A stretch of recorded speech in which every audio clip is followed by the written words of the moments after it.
All right, let's get the very latest on Alexander Isak's future now. Let's go to St James's Park. Keith Downie is there for us. Keith, here we go again.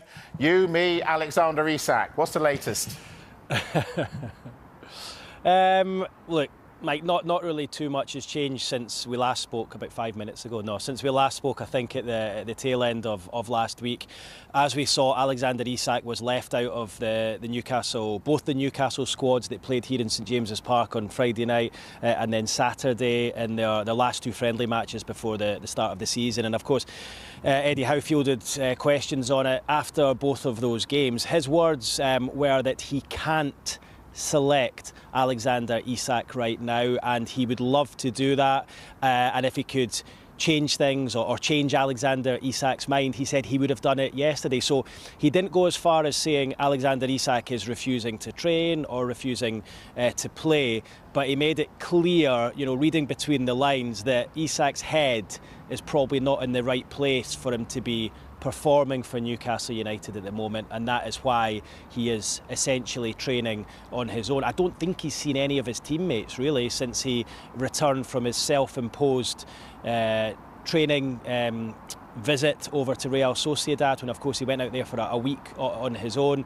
The rest of the players have all been training as normal in the mornings, and Alexander Isak's been turning up round about 3-4 o'clock in the afternoon to put himself through his own paces. So look, it's becoming a bit of a toxic situation, isn't it? Not what Newcastle want ahead of the new season, and Eddie Howe says he doesn't see that changing ahead of their trip to Villa Park in the season opener on Saturday lunchtime. I don't think we're going to see anything definitive to this situation until the transfer window is closed. We know Liverpool have made one bid, £110 million plus add-ons. That was flatly rejected by Newcastle, and I've been saying for a number of weeks now, Newcastle will only allow Alexander Isak to go if, one, they receive a huge offer that they can't refuse, I think anything round about £150 million, and two, they're able to get a ready-made replacement. They tried and failed for Benjamin Sesko last week. Of course, he went to Manchester United, and it feels like the options for Newcastle are now very thin on the ground. So I think as the days go on, it's becoming increasingly likely that Alexander Isak will remain a Newcastle United player this window.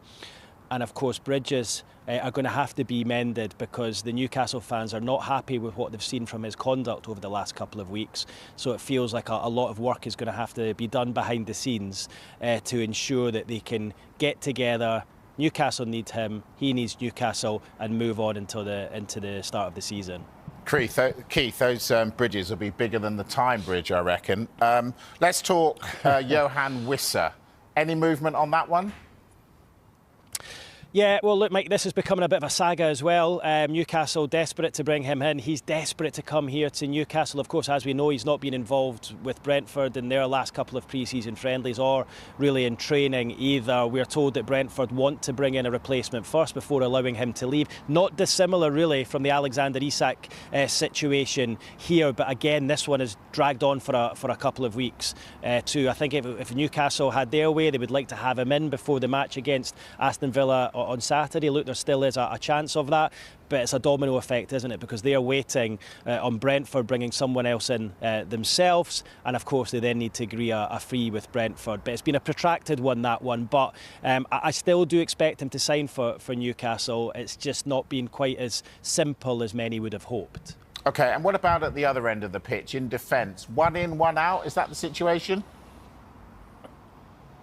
Well, definitely one in the shape of Malik. He arrived late last night into the northeast to undergo his medical today. That's after Newcastle struck a deal with AC Milan at the weekend. They've been scouting this player for a number of years. They've been to watch him live 8 times, and Andy Howe, who's led negotiations in this, has actually been over to Italy to meet AC Milan twice throughout the summer. So it looks like they've managed to land their man in a deal round about £35 million.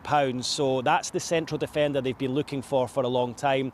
You asked me about one out. I think you're alluding there to Kieran Trippier. I'm not saying that he's going to leave, but my information is that AS Monaco are interested in the Newcastle right back and are hoping to explore a deal. Now, I don't think Newcastle will want to lose Kieran Trippier. He's a vital cog within the club. You know, he's one of the go-to players for Eddie Howe in terms of his leadership behind the scenes. And of course, remember, he was the first signing after the takeover, the PIF takeover back in October 2021, and he's helped attract a number of players to the squad. So Newcastle will not want to lose him because they're a little bit light at the back at the moment, but some definite interest there from AS Monaco in his services. Remember, he's only got 1 year left on his Newcastle United contract.